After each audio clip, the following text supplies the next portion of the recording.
Kashima Reiko adalah seorang pelajar wanita yang tinggal di Jepun. Dia bergerak pulang setelah selesainya sesi pembelajaran.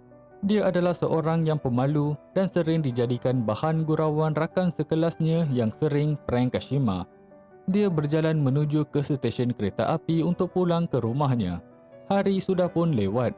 Kelas yang bermula pada waktu petang hanya tamat setelah tenggelamnya matahari.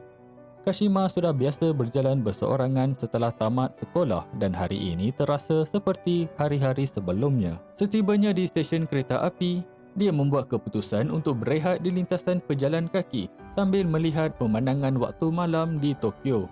Dia adalah pelajar tahun akhir dan akan menghadapi peperiksaan untuk memasuki universiti tahun hadapan. Kashima menghayati pemandangan kota Tokyo sambil memikirkan kehidupannya yang akan datang.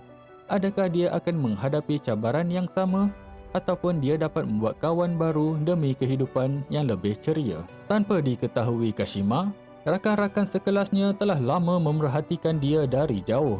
Mereka mula bergerak ke arahnya secara senyap kerana ingin mengusiknya. Salah seorang rakannya telah menangkap seekor serangga seperti cengkerik atau belalang. Mereka tahu Kashima agak fobia dengan serangga dan sering menyakatnya dengan meletakkan kumbang ke dalam laci meja Kashima. Kashima masih termenung jauh, tidak menyedari kehadiran rakan sekelasnya. Secara tiba-tiba, rakannya itu meletakkan serangga terbabit di atas bahu Kashima. Kerana terkejut, dia menjerit sekuat hati dan cuba untuk menyingkirkan serangga dari bahunya. Namun, dia tersalah langkah, lalu menjunam jatuh ke landasan kereta api di bawah. Kashima meraung kesakitan. Impak kejatuhan mematahkan kaki dan membuatnya tidak mampu bergerak. Dia menggunakan kudrat yang ada, mengheret badannya keluar dari landasan. Rakan-rakan sekelasnya yang kaku kerana terkejut dengan apa yang terjadi, mula bergegas turun untuk membantu Kashima. Penumpang lain di platform yang sedar dengan apa yang telah terjadi hanya menjerit ke arah Kashima untuk keluar dari landasan. Tiada siapa pun antara mereka yang turun ke rel untuk membantu Kashima ke tempat yang selamat. Mereka hanya memerhati dan menjerit. Walaupun dengan kesakitan yang amat perit, Kashima berjaya mengheret separuh tubuhnya keluar dari landasan kereta api. Namun dia dapat merasakan getaran di rel. Dan apabila menoleh ke belakang, dia melihat dua cahaya terang menuju ke arahnya. Shinkansen ataupun kereta api kelajuan tinggi Jepun mula menghampiri Kashima dengan deras. Dia menggunakan sisa tenaga yang ada untuk percubaan terakhir untuk mengelak, namun terlambat. Kereta api tadi menggilis badan Kashima. Kakinya terputus dua dari badan dan darah mula membanjiri rel kereta api. Kepala Kashima longlai ketika dia mula merasai nafasan terakhir dalam hidupnya. Terbaring, Kashima melihat rakan-rakannya itu berdiri di platform dengan tangisan. Penglihatannya mula kabur dan setiap nafas terasa semakin sukar.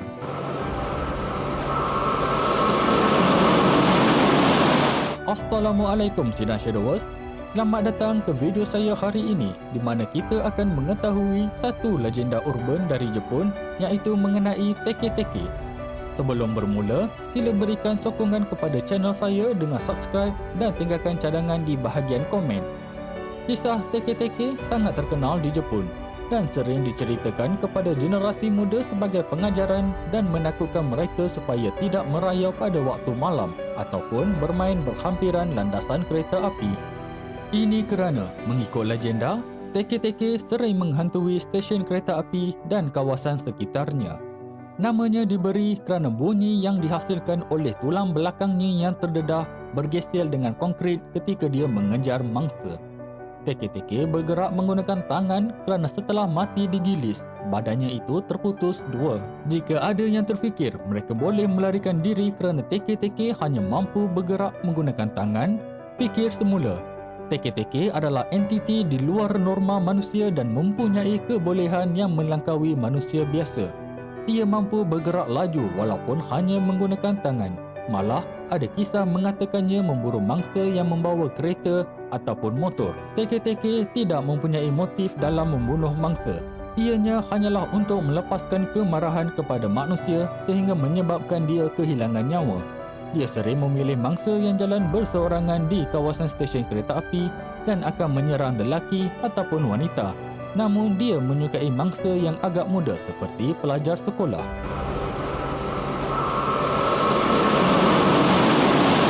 Kepada sesiapa yang sering menggunakan pengangkutan awam seperti kereta api, akan menjadi mangsa yang mudah untuk teke-teke.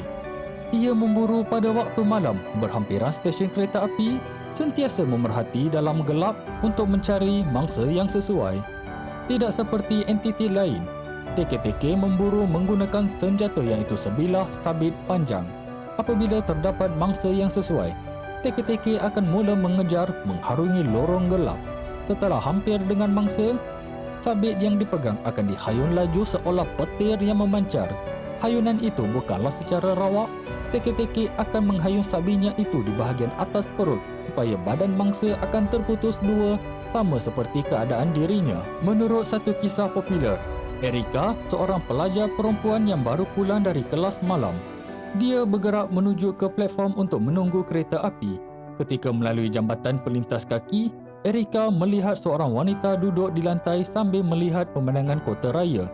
Merasakan mungkin wanita itu mabuk ataupun penat, Erika mengorak langkah dan apabila dia hampir dengan wanita tersebut, tiba-tiba wanita itu mengangkat badannya dengan tangan.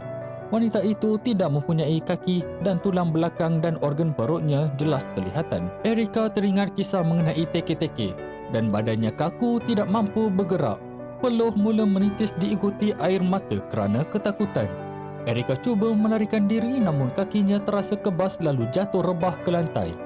Dia hanya mampu melihat teke-teke bergerak menuju ke arahnya. Bunyi gesekan tulang belakangnya di konkrit jelas kedengaran tatkala teke-teke mula mengeluarkan sabit. Sebelum sempat dia menjerit untuk meminta pertolongan, badannya telah dipotong dua dengan hanya satu hayunan. Erika telah menemui ajal dengan menjadi mangsa terbaru teke-teke.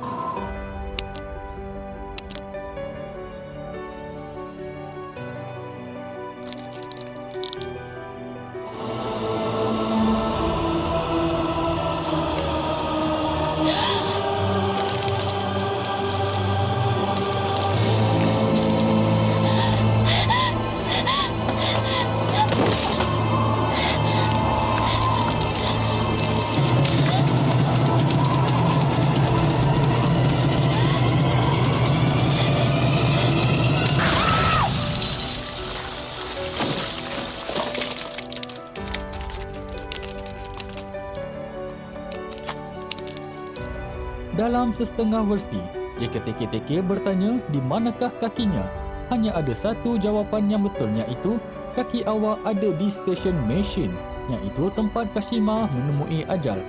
Jawapan yang lain akan mengundang hayunan sabit tajam dari teke-teke.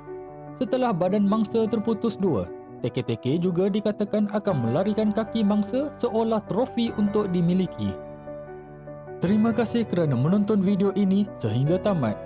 Sila komen apakah tindakan yang anda akan lakukan jika bertembung dengan teke-teke. Jangan lupa like video ini sekiranya anda menyukainya dan berikan cadangan untuk video seterusnya. Sekian dari saya KG mengucapkan malam tanpa ketenangan untuk semua.